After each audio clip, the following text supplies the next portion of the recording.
This is the tale of how the Illuminati invaded and took control of the United States of America.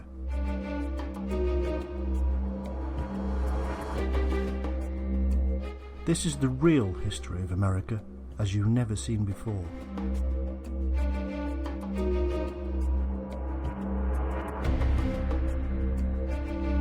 Using new evidence, we will reveal how this massive, secret organization infiltrated the religious groups, political parties, universities, and corporations.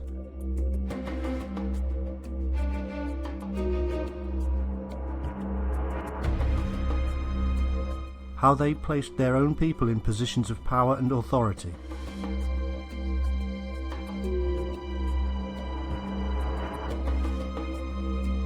How they manipulated the minds of the masses and did it all from view.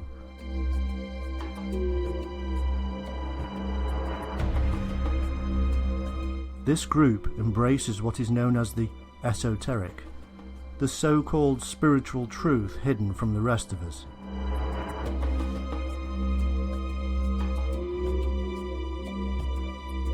Over a vast period of time, this secretive organisation turned slowly to the dark side of these esoteric truths and utilised them for power and control.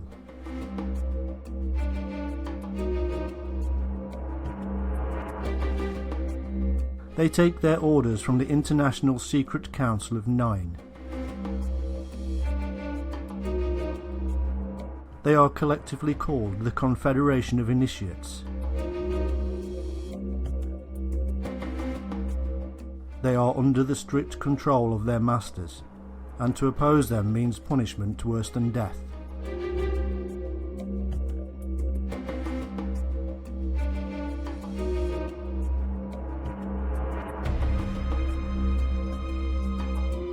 It has been this way for thousands of years, and they are working slowly, but surely, towards their ultimate goal of a one-world government, with the Nine in control.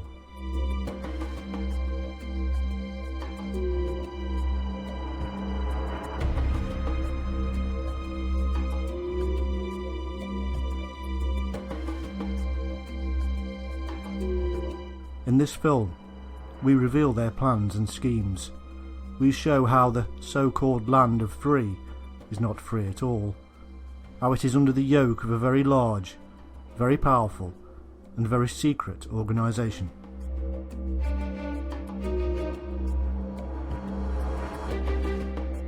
This is the Illuminati of America.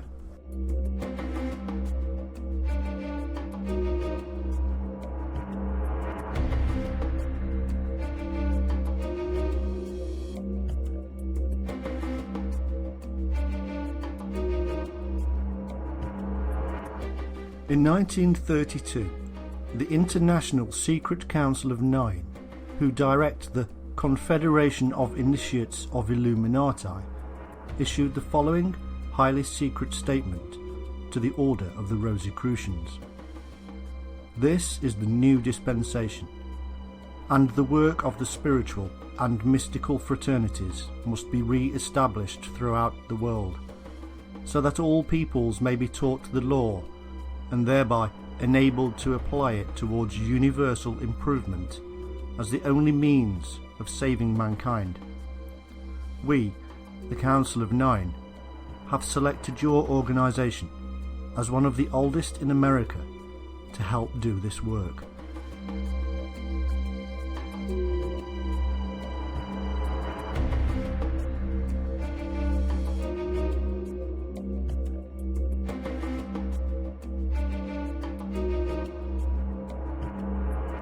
This must be brought about in such a manner that there can be no question of personal self-interest. May we suggest that you select as your method that of the pre-Christian Essenian order in which Jesus was trained, accepting in good faith all students who apply on an absolutely free will basis, instructing them in the ancient manner and permitting these students to compensate you on an exchange basis.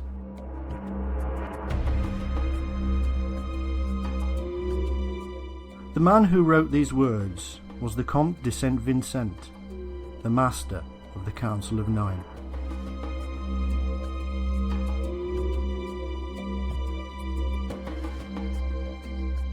This small section reveals a great many things. Firstly, that the Order of the Rosicrucians did indeed come under the rule of the Illuminati.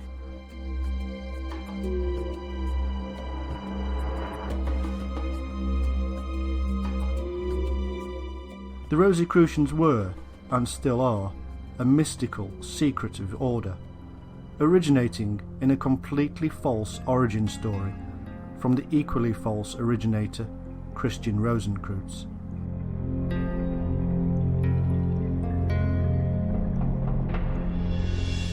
It was in fact an organisation created by the Illuminati to gather in believers and initiates.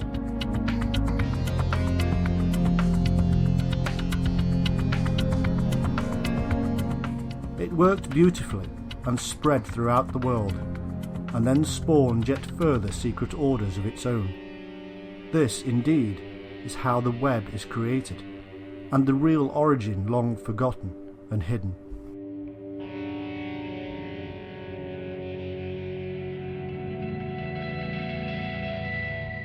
Secondly, the text reveals that the Rosicrucians were in fact much older, and the oldest in the USA.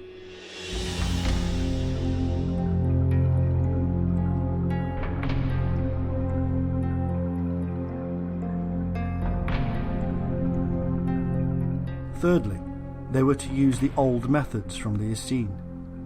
These were the Gnostic Jews who wrote all the New Testament and other texts that didn't make it into the Bible. The Dead Sea Scrolls were written by these mystics.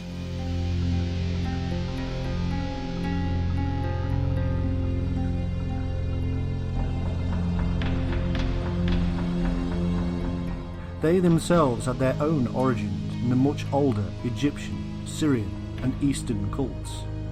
It stretches back many thousands of years.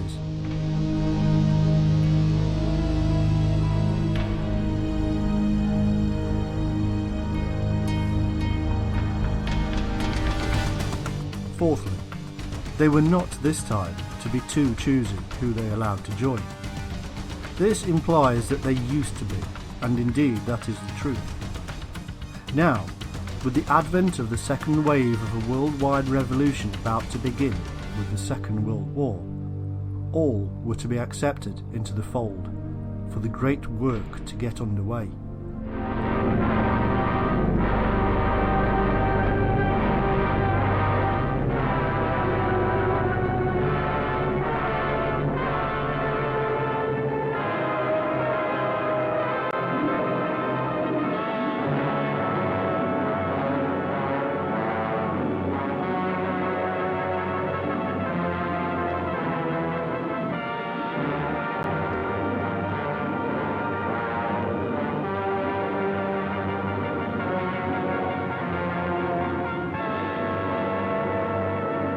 Years of hard training and actual battle experience in Spain and Poland had made the German army look invincible.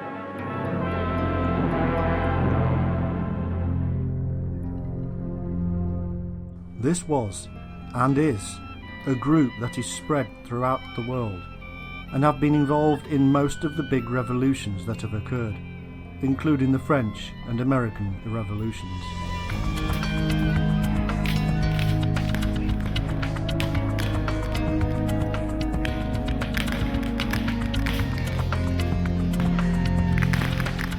Dr. Randolph was a man who investigated the order at the time this text was written. He stated, "Many, though by no means all, the alchemists and hermetic philosophers were acolytes of the vast secret brotherhood which has thrived from the earliest ages. The members of this mystic union were the Magi of old, who flourished in Chaldea ages before. They were the original people of Saba. They were the men who founded the Semitic civilizations. Of this great brotherhood sprung Brahma, Buddha, Lhotse, Zoroaster, the Gnostics, the Essene, and Jesus, who was himself an Essene, preached the sacred doctrine of the fountain of light.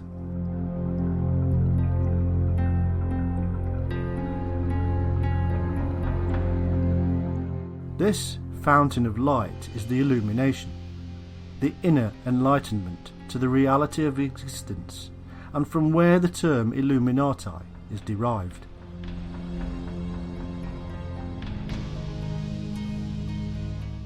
He continues, "They were the men who first discovered the significance of fire. The transcendent light now illuminates the world. Comes from the torches which they lighted at the fountain when all light streameth upon that mystic mountain of initiation. There is nothing original in thaumaturgy, theology, philosophy, psychology, and ontology, but they gave it to the world."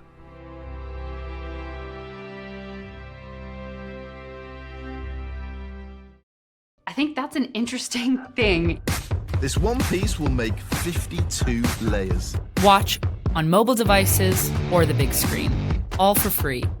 No subscription required.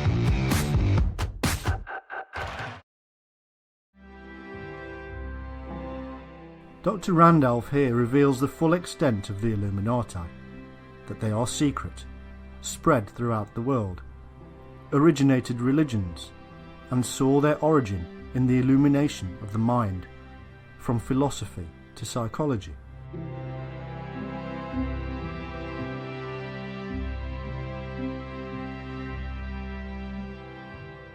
They therefore believed they had the right to rule the world, and over time they used their knowledge to force and manipulate their control over those who refused to see the light.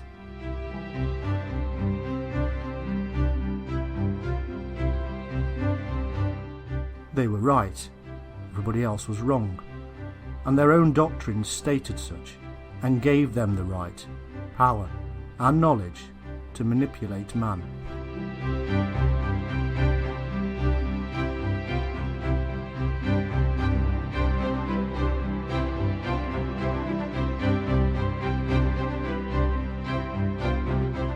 The Rosicrucians are illumines of the oldest stock, and were spreading far and wide across the United States. They give the following explanation of their fire or light, the thing which gives rise to the name Illuminati.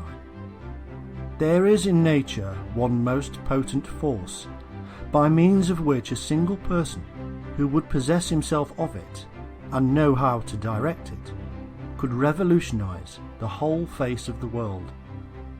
This force was known to the ancients, and the secret is possessed by the secret schools of the present day.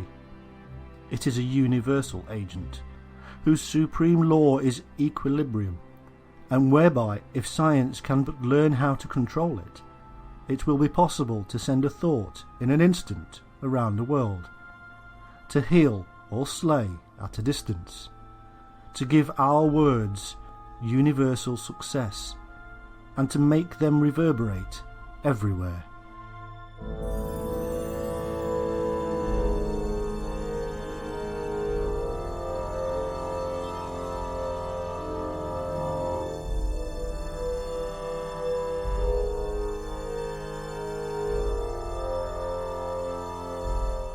Strong beliefs indeed, and yet we must also realise that these people often speak in parables.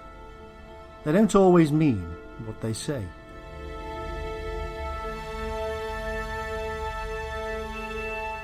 They taught that all the scriptures of all religions were parables, and hid the secret doctrine. The truth of the scriptures to them is that there was not just one Christ, but all are capable of being the light on earth. All have the hidden Christ within.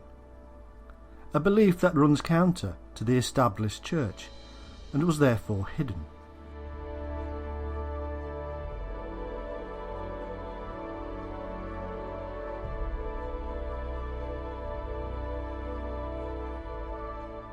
These teachings are in fact spread across all of the secret societies, for all are linked under the web of the Illuminati. All were created directly or indirectly by them.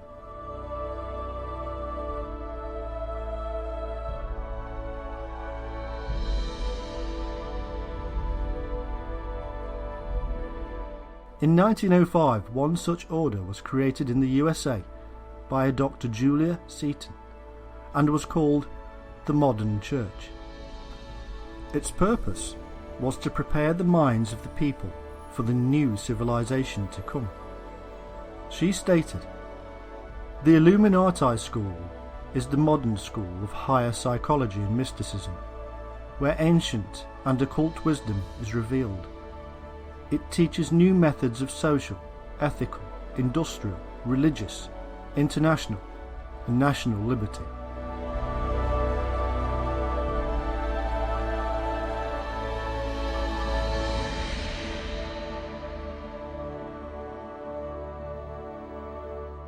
Here is revealed their belief again, that they are higher and therefore above all.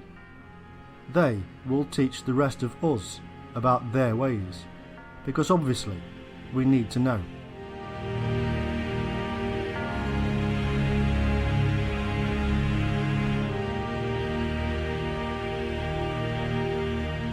Because they believed God, or the universal life force, was speaking through them, they believed that everybody else was wrong. They used their substantial wealth and power to spread these doctrines, and it was heard.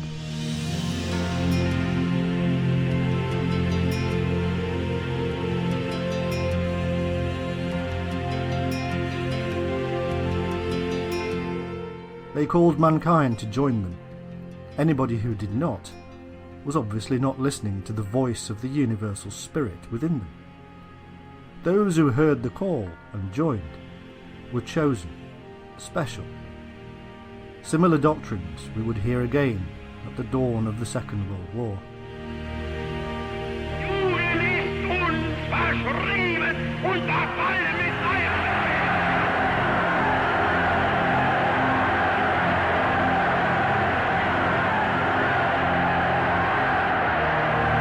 Delirious madness possessed the German nation.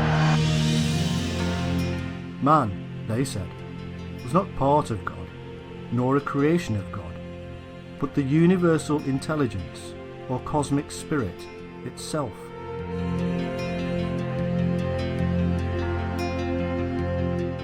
The purpose of this system was simple. It was to take away the individualism of the follower.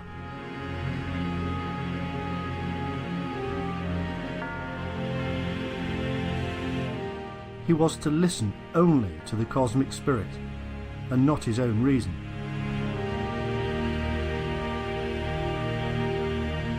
Through the various initiations, members of these cults are washed clean of their own mind and given a new one.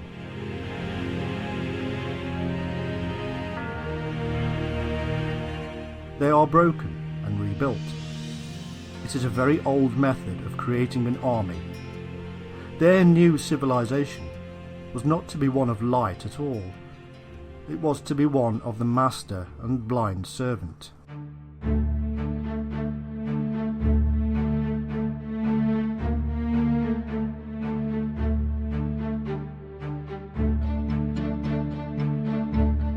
Confuse and then make clear.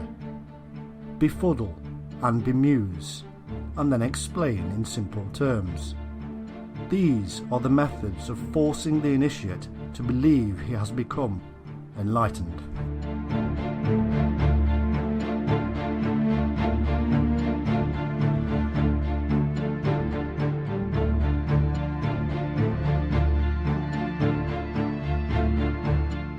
By 1925, a new Messiah was launched upon the Americans. He was a Russian by the name of Nicholas Roerich, a painter, philosopher, and supposed scientist. In Russia, he had achieved greatness and was adored by many. He was then invited to the USA.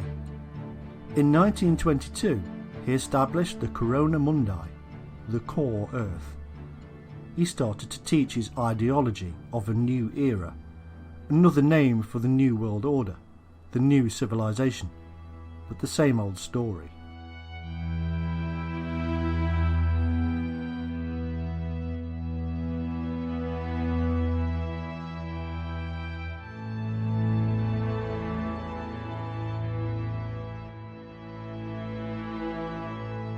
He became so popular that his teachings spread outwards around the world.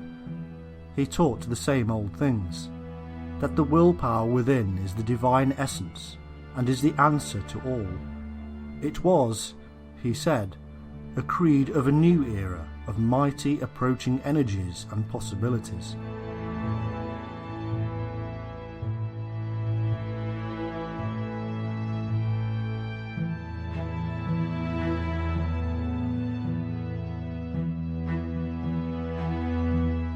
The sheep listened and followed yet again.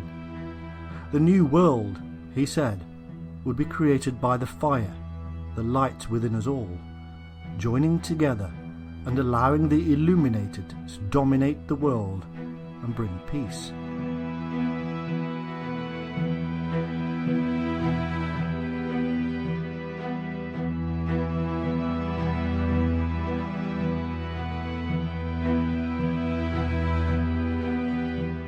Any who did not listen were simply negatives.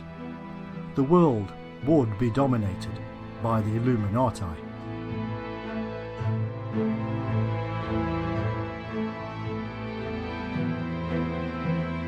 This Russian was just another mystic shouting about the so-called truth. No scientific backing, no evidence, no proof was needed for such mystic statements. He was, however, a member of an organisation that was trying to enlighten the world to their new world order.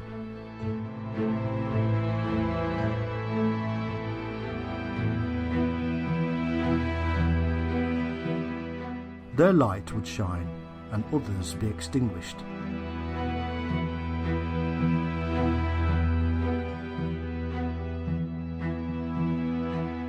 Much of this is not secret. Indeed, it was spread to all who could hear. But the truth behind the purpose of all of this was hidden. The truth was to take the minds of the people to control for their own purpose.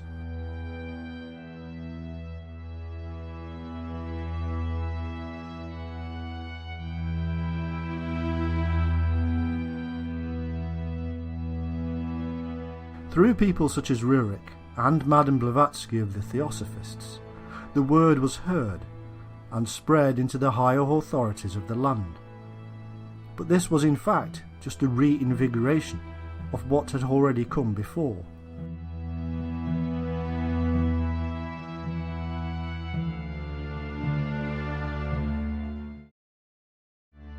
From the moment the first settlers landed in the USA, the message was being spread. The fraternity of the Freemasons was deeply rooted within government, military, religion and commerce. The Freemasons absorbed, cultivated and spread the mystic light, the messages of the Masters and the Council of Nine.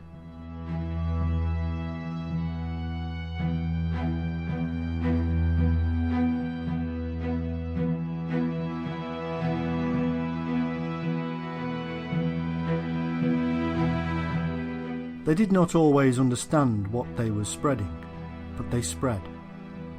Those at the highest degrees of initiation were aware, and they created revolution and formed government.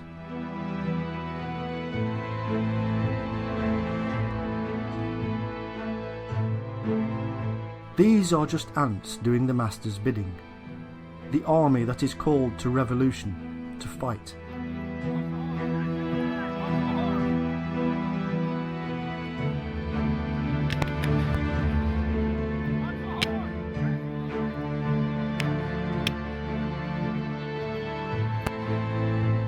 The true Illuminati are hidden, the true Masters unseen.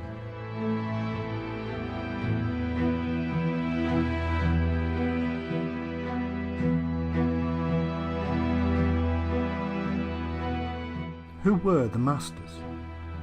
In 1912, the Theosophist Annie Besant wrote, "A Master is a term applied by Theosophists to denote certain human beings who have completed their human evolution, have attained human perfection."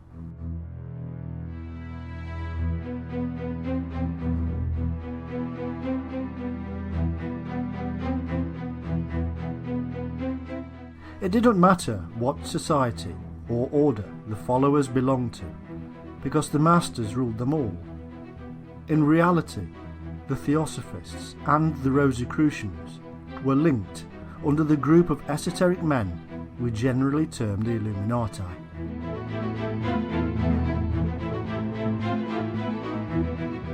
They were all fed from the same trough.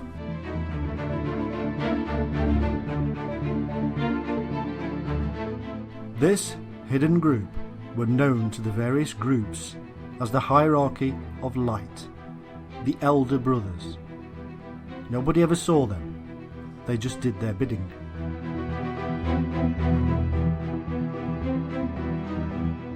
Under these men were the 7 masters of the Great White Lodge. These had their hands on the reins of government. They controlled whole continents. They guided destinies, inspired statesmen and rulers to action, governed over many orders and groups. Each master had a name, for there was no face. Jupiter, Moria, Humi, and more. The history of one of them was known, even if his real name and location was not. He had been educated at a British university, was widely read, and was in charge of revitalising the ancient philosophies.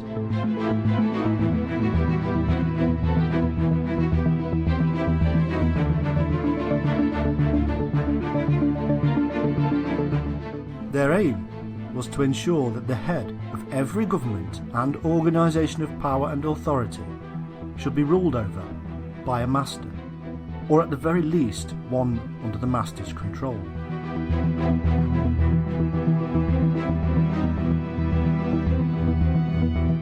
They were to gather in anybody who showed an interest in seeking the Force.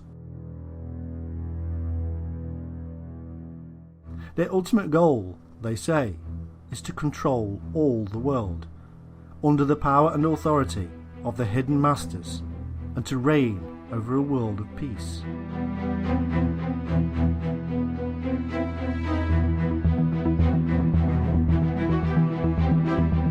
Only by ensuring that all human minds succumb to the will of the light or fire will true peace come about. All must do the master's bidding if there is to be peace in the world.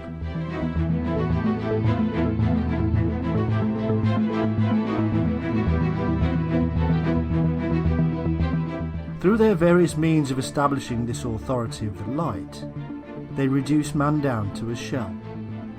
By means of pseudo-yoga, the pupil's personality is in turn withdrawn from the physical body until, they say, the man recognises himself as a part of the master's consciousness. The master is only interested in a man from the point of view of his usefulness and his capacity to learn.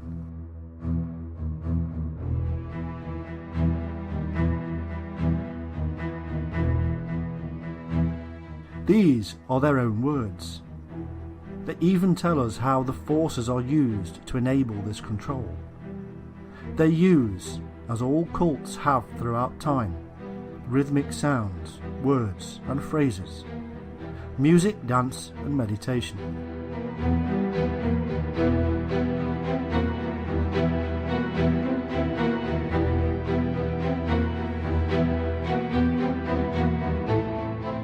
These methods remove obstacles in the mind. The rhythmic nature, they say, allows true nature to flow.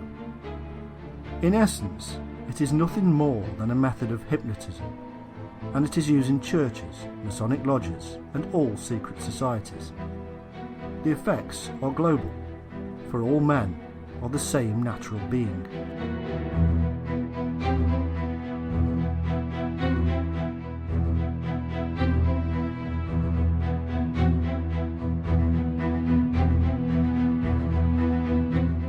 In the early 20th century, the Rosicrucians and Theosophists of America set out their stall. They had a plan, given to them by the masters. They would take control of politics, religion and education.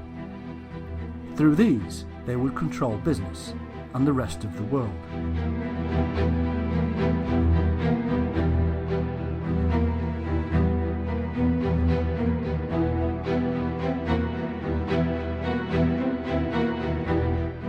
America, by the time they had finished, would be the world dominant power. Their vision was realised by the end of World War II, as their Great Revolution ended. Men, women, and children must slave on farm or in factory for the Nazi master race, or starve. There will be a class of subject alien races. We need not hesitate to call them slaves. French children were to grow up on such inadequate food that many would reach the age of 12 before they grew new teeth. And for any attempts to protest against these restrictions, thousands of innocent French civilians would be executed. This was the price the French were to pay as they signed the armistice. And the master of the master race must go to Paris to tour the streets of what was once the City of Light. You notice no cheering crowds here to welcome in the new order.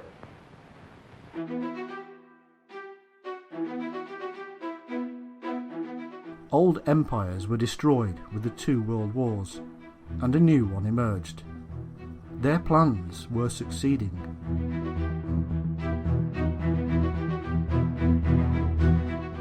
In 1864, revolutionary writer Maurice Joly wrote, "Before thinking of actually directing the public, one must stun it, dazzle it by all sorts of movements, mislead it insensibly in its ways." They did stun the world with 2 dreadful world wars, which were nothing more than revolutions, no different to the French and American versions, which they also set in motion through their secret societies.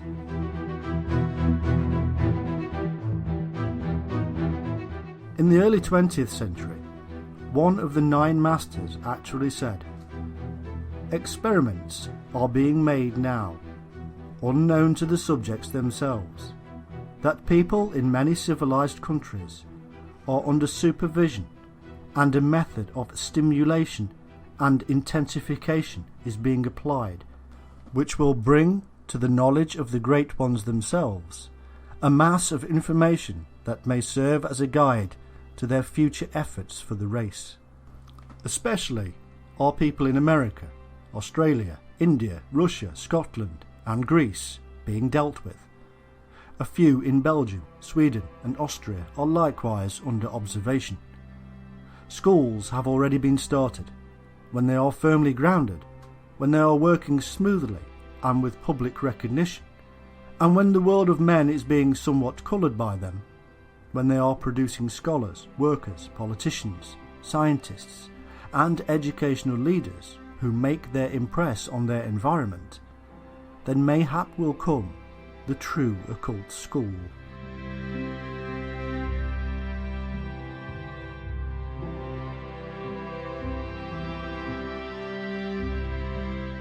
The whole idea yet again is to control the minds of man.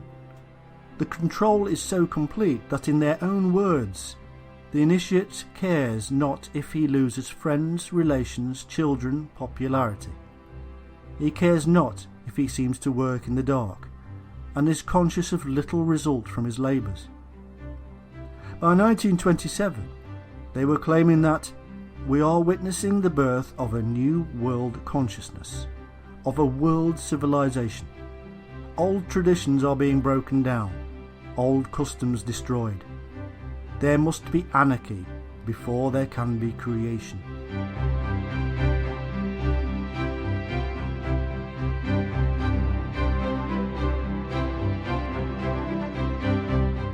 Their workers are necessarily cultured and widely read. They do not regard their country and political affiliations as of paramount importance.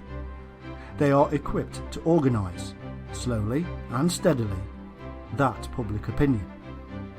The biggest work for them, they predicted, was to be the mid-1930s. It was to be the time of anarchy before the calm.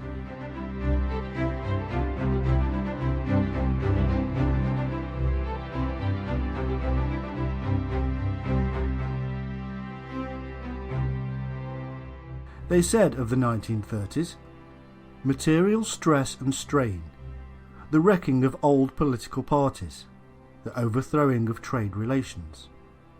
All of this came true. The Depression caused mayhem, political upheaval, and saw the birth of new, radical political parties around the world, and none more so than in Nazi Germany.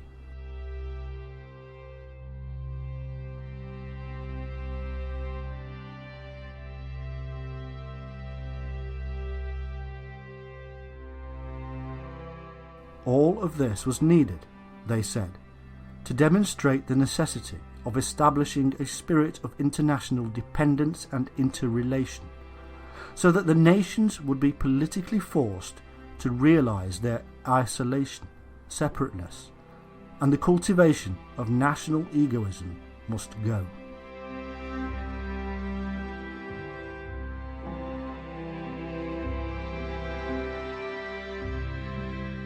After the First Revolution of World War I, they brought about the League of Nations, a group of countries desiring never again to see war on such a scale.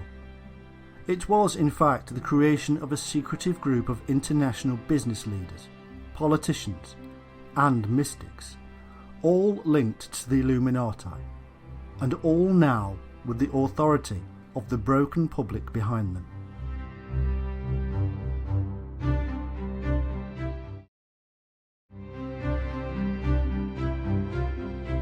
Phase 2 would be started by these same people in the 1930s, as Hitler was founded, funded, and sent on his merry way to create mayhem.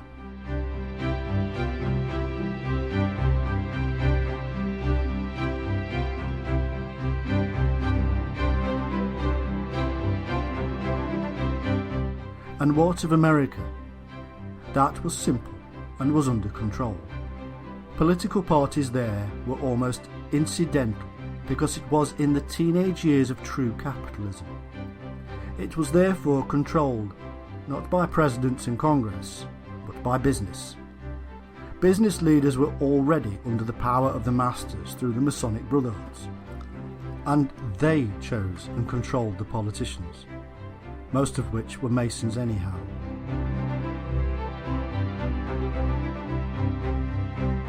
The Masons were directly under the influence of the masters. Job done. The fate of the world was sealed.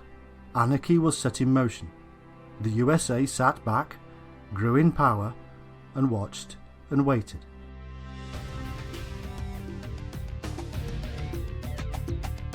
They then jumped in at the perfect moment and brought the might of that wealth and industrial power to bear.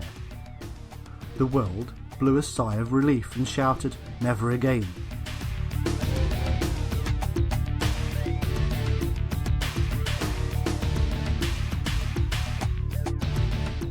The United Nations was formed, blame attributed, and man moved on. In a few short years, a disparate world had been forced to join together at the same table. It was unprecedented. It was predicted. It was planned.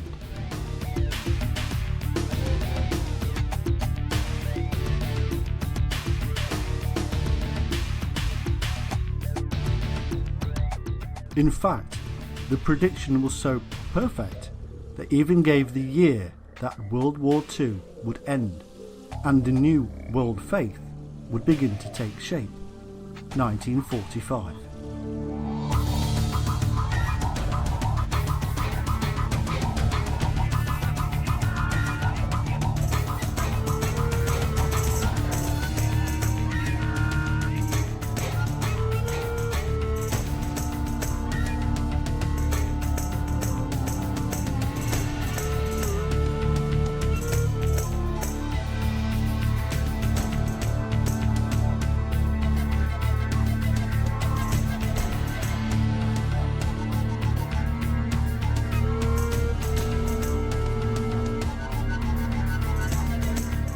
The United States was called the New World for a good reason. It was to be the place from which the New World Order would be created. This plan was centuries old. The old world of Europe, its monarchies and religions, would be left behind, and the enlightened minds of the United States created.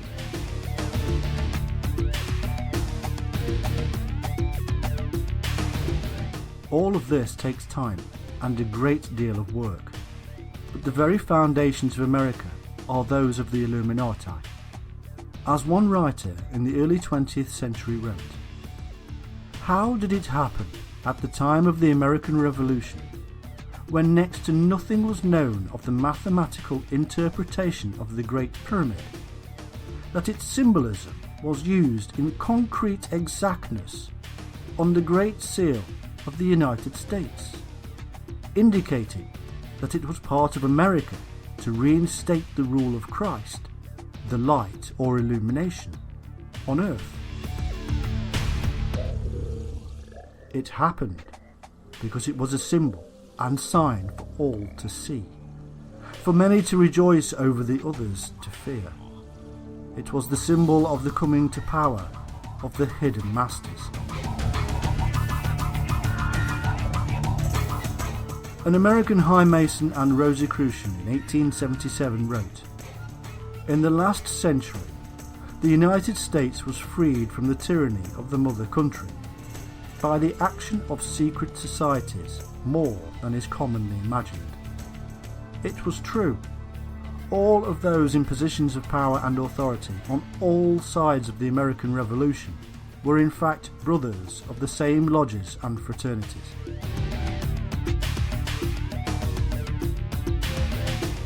They even held meetings between political enemies of brothers on the battlefields. It was all staged.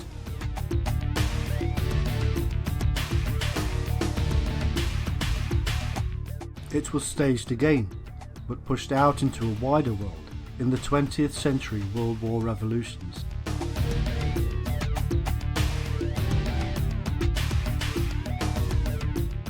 This is what the Illuminati said in the 1920s. "Do you know that there are men and women in the United States who are able to look into the immediate future with transcendent vision and discern accurately a complete metamorphosis of our present institutions along more wholesome lines? This means, in plain language, that they can see what improvements in our political and economic order are going to arise from this present period of distress and turmoil."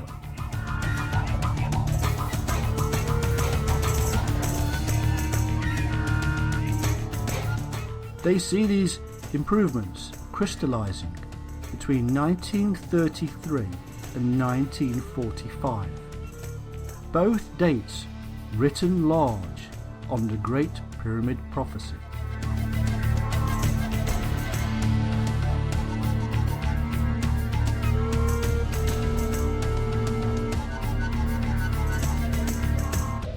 "1933 is the year that Adolf Hitler came to power. 1945 is the year his reign ended."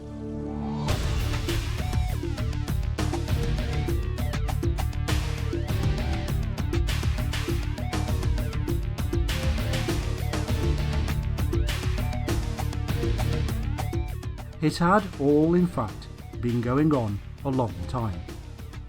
Often, the politicians are completely unaware of it and are just pawns in the bigger game. Other times, they fully know and cover up.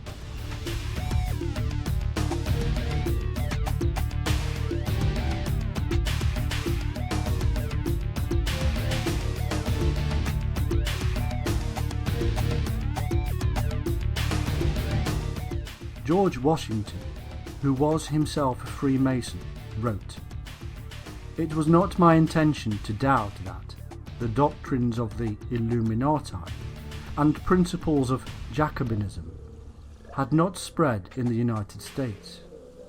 On the contrary, no one is more truly satisfied of this fact than I am."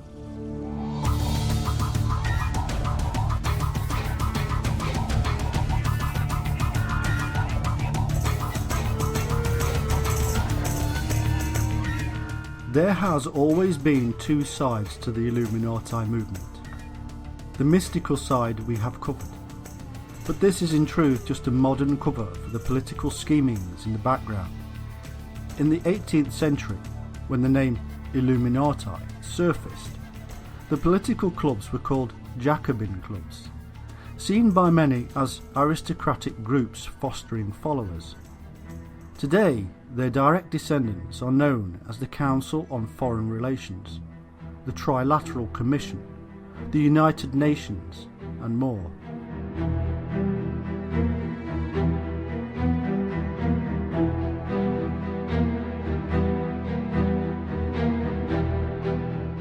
All of these can be easily traced back to those earlier groups.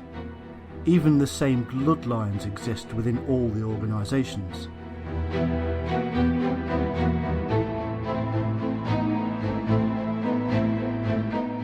They plan and scheme and throw up congressmen, senators and presidents and place them where they are needed. Through the vast wealth and media power, they manipulate the masses to carry out that fakery they call democracy.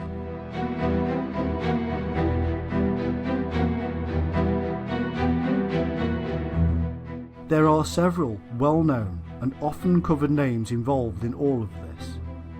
The European financier family that had huge influence is the Rockefeller family.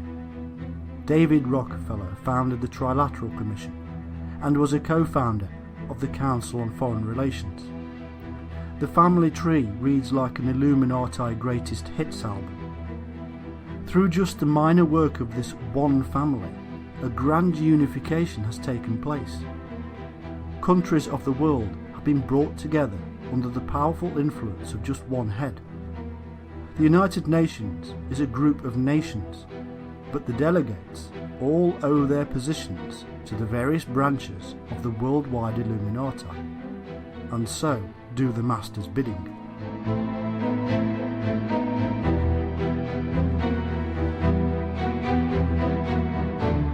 What the Illuminati cannot make happen through influence, they bring about through revolution. The United States was the major game player in World War I and II. Woodrow Wilson's 14-point plan after World War I held within it a veiled attempt to get all nations to surrender to their sovereignty.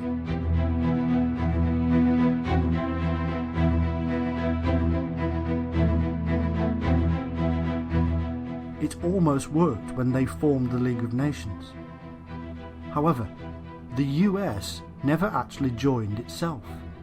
It didn't really matter, because World War II was already under planning stages, and the Council on Foreign Relations was created behind the scenes.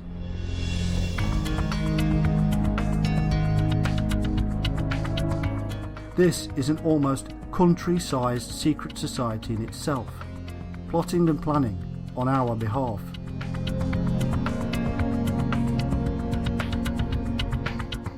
Most of the members have bloodlines that stretch back to the early days of the Illuminati and royal houses of Europe.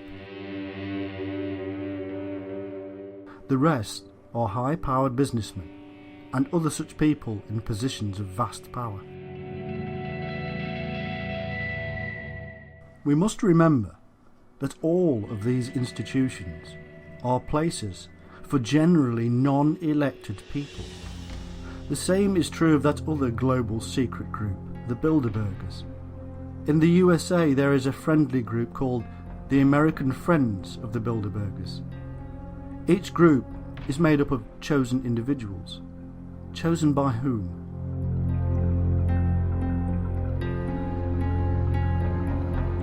Somebody here has the power to choose people who already have amazing power. Surely, in a so-called democratic nation, the people should be informed of what, who, and why. The Bilderberger is made up from the world of international banking political circles, and business, and professional people. They hold top secret meetings annually to promote internationalism, to promote a closer union, a one-world agenda.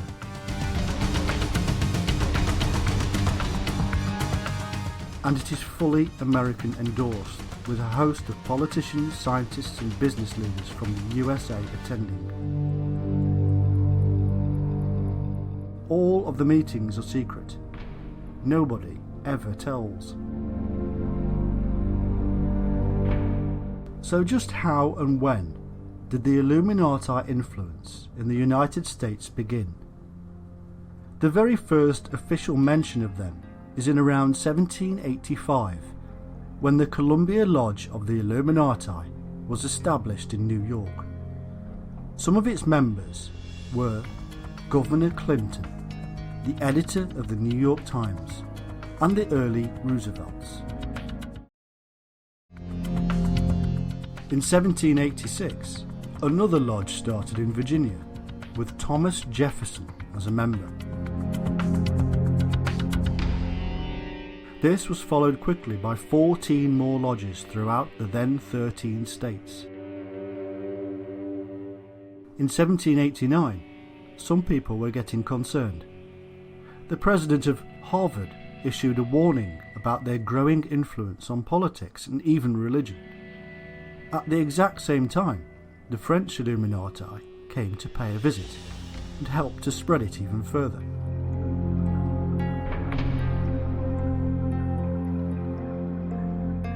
George Washington was so worried about the Illuminati and its influence that he said it would shake the government to its foundations.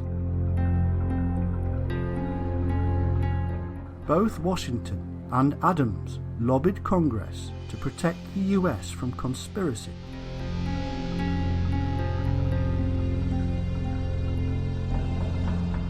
Thomas Paine, the author, actually aided the Illuminati to infiltrate several Masonic lodges.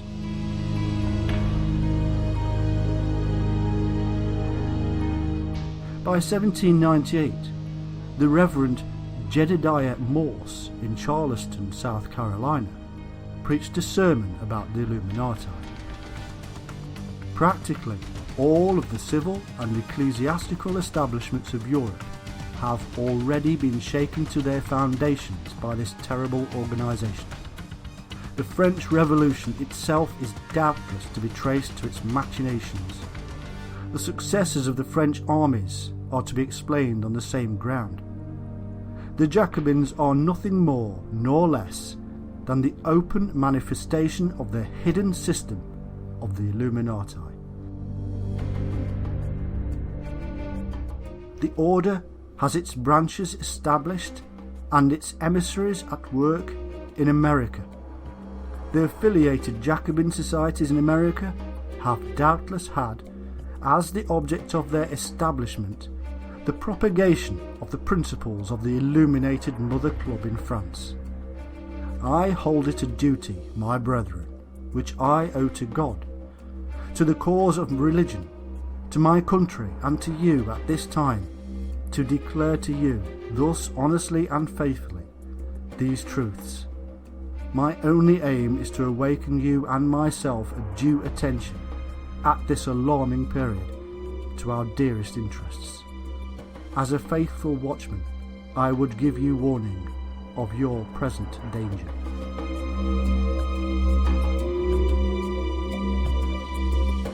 In the same year, the president of Yale University said, "Shall our sons become the disciples of Voltaire and the dragoons of Marat, or our daughters the concubines of the Illuminati?"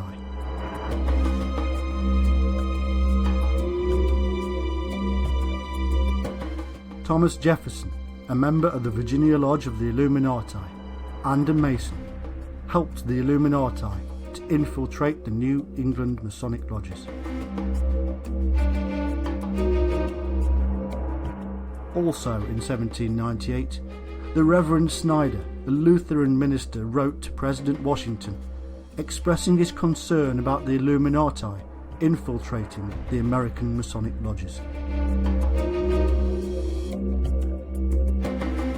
Washington wrote back, "I have heard much about the nefarious and dangerous plan and doctrines of the Illuminati.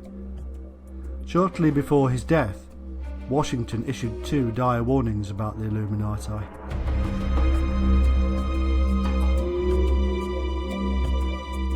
In 1807, the future president, John Adams, wrote 3 letters to a Masonic brother, complaining that Thomas Jefferson was using the lodges for Illuminati purposes.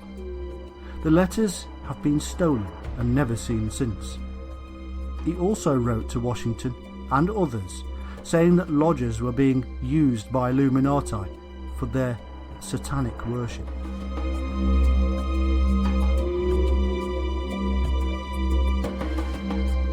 Rumours also circulated that Benjamin Franklin was Illuminati, but most of the focus and hatred was directed at Jefferson, who the Reverend Morse called an Illuminatus.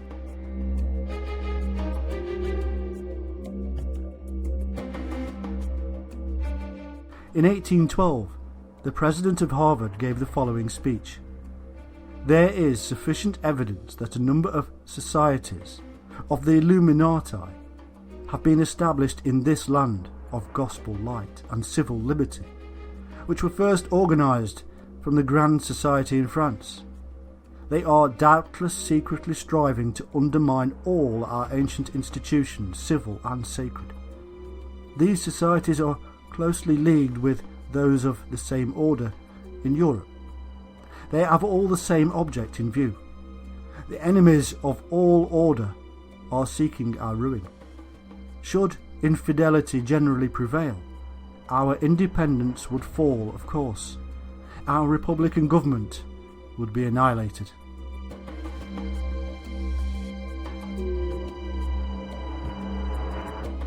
In that same year, the British attacked Washington in order to destroy vital documents that revealed the Illuminati influence on the government and the war.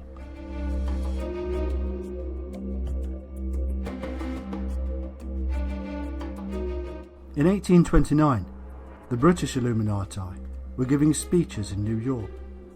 Frances Wright spoke for the Women's Auxiliary of the Illuminati on free love and atheism. She spoke of the international secret movement that was working behind the scenes to foment future wars, to bring about the one world agenda. Indeed, they were called the Communists before communism. It was the plan, she said, to create mayhem, so that the members of the Illuminati were seen as the saviours and bring peace.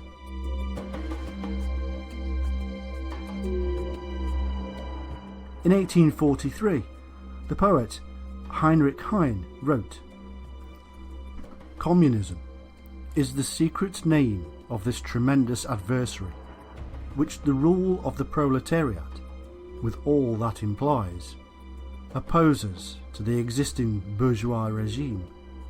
Communism is nonetheless the dark hero, cast for enormous, if fleeting role in the modern tragedy, and awaiting its cue to enter the stage."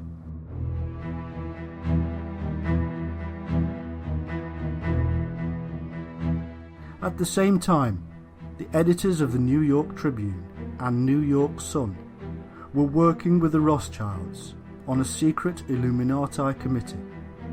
It is believed the committee was all about the running of America from behind the scenes.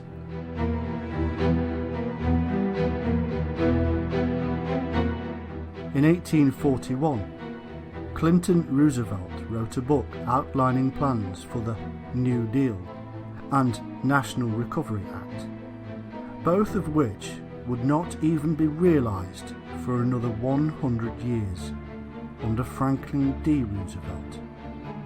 Long-term plans and family bloodlines indeed.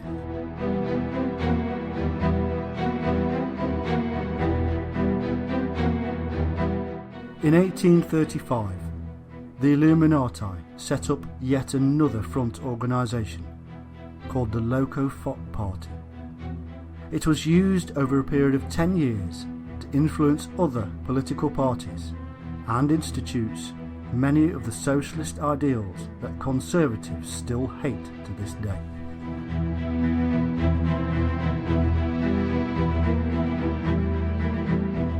Throughout this whole time, the Illuminati influence in the government of the United States was immense.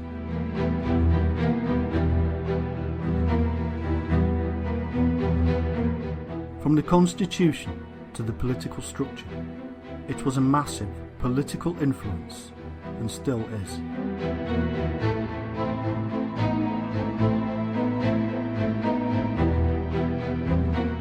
But that second tier of Illuminati influence also played a major role, for the two cannot be divided. The mystical side of the Illumins is clear to see even to this day, because of their huge influence. From the sacred geometry of Washington, D.C., to the all-seeing eye on the dollar bill, the sacred symbols of Illuminism are everywhere for those with the eyes to see.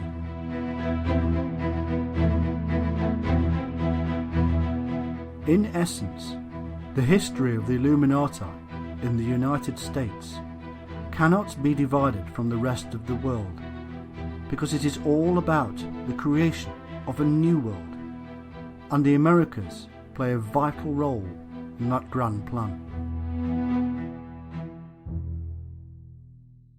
They started many thousands of years ago in the mysterious cults of Syria and elsewhere.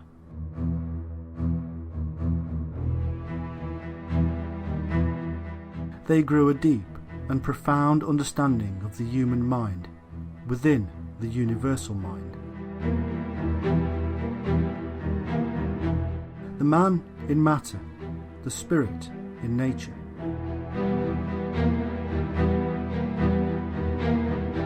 Through the use of drugs, meditation, dervish and other means, they tripped the light fantastic and began a journey towards the light.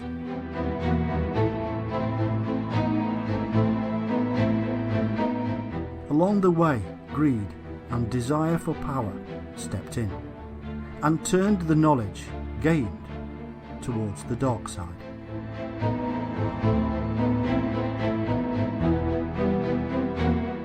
Over vast periods of time, power was jealously guarded and grown. But man is a chaotic being, and power a strong pull. They didn't always have it their own way, and fought many battles for control. Over time, they have brought down governments, royal dynasties, and religions.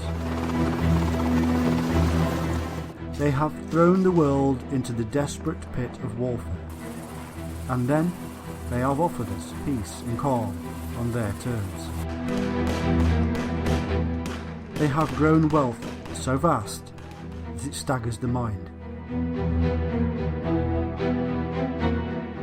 Nobody now is in a position to truly fight them, or has enough knowledge to truly reveal them. That is why they are the Enigma we know as the Illuminati.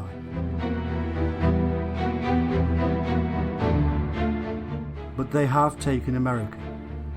They do own every large institution, every large business. Their men and women are in the highest offices of the land. All listen to the Master's voice, talking to them through the eons of mysticism in a political world of power. Next time you cast your vote, just ask yourself why you bother. You are given two choices, as always. Left or right, it does not matter. Both are under the yoke of the Masters.